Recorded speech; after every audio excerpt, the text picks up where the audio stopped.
know, the World Health Organization has declared COVID-19 a pandemic. And there is a bit of a burgeoning call, not just here in Canada, but in the United States. I saw AOC tweeting about it this morning, as well as in the UK and other places, calling on governments to think about providing even an interim basic income during this period of disruption and even potential quarantine in some regions. So I wanted to throw that idea out to both of you. What do you think? Do you think it's feasible? Do you think it's workable given our current infrastructure and tax system? And do you think it's sellable, I suppose? Sheila, maybe you could go first. Oh boy, this is just devastating. I mean, it's going to be so hard to figure out, you know, how all of this happened and how we prevent something like this in the future. A couple of important things I think strike me. It really is interesting that it has given a nudge to people thinking about this idea in a very, very serious economic and political context. The one thing that Canada does have that I think gives us an advantage in figuring out how to do this is because we do have a lot of the systems in place.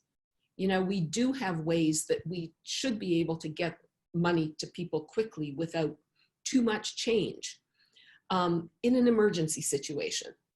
But my second reflection on this, as soon as the outbreaks, you know, started to really affect the stock market and all of these things, is I think it helps politicians and business leaders, other people realize that the economy is not run by a handful of rich people.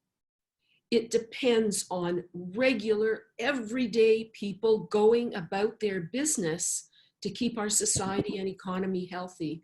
And we need to do a much, much better job of supporting people to be able to do that. Great. Chandra? Yeah, I agree with Sheila. And one of the things we're really seeing in the last few days is a renewed emphasis on gig economy workers, low-wage workers, and the lack of paid sick days, which are not new problems. And advocates have been raising them for years, but without a lot of attention paid by policymakers.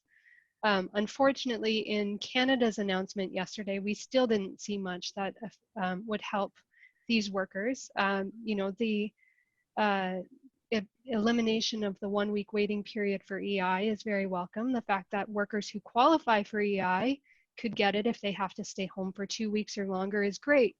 But we already know that EI only covers about 40% of workers in Canada. So what about the other 60%?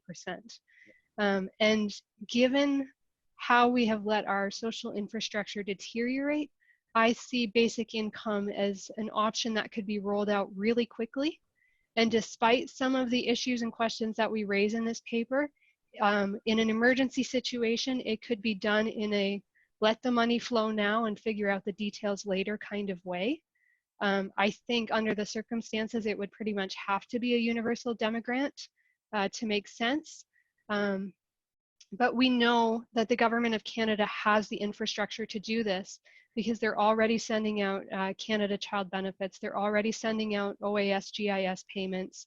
You know, the infrastructure of social programs is highly sophisticated these days in terms of how they know contact information for citizens and they know how to get them money quickly. And I don't see a lot of other options right now that would support people as well and as quickly when we're facing what could be potentially a quite drastic situation that could extend for an indeterminate amount of time.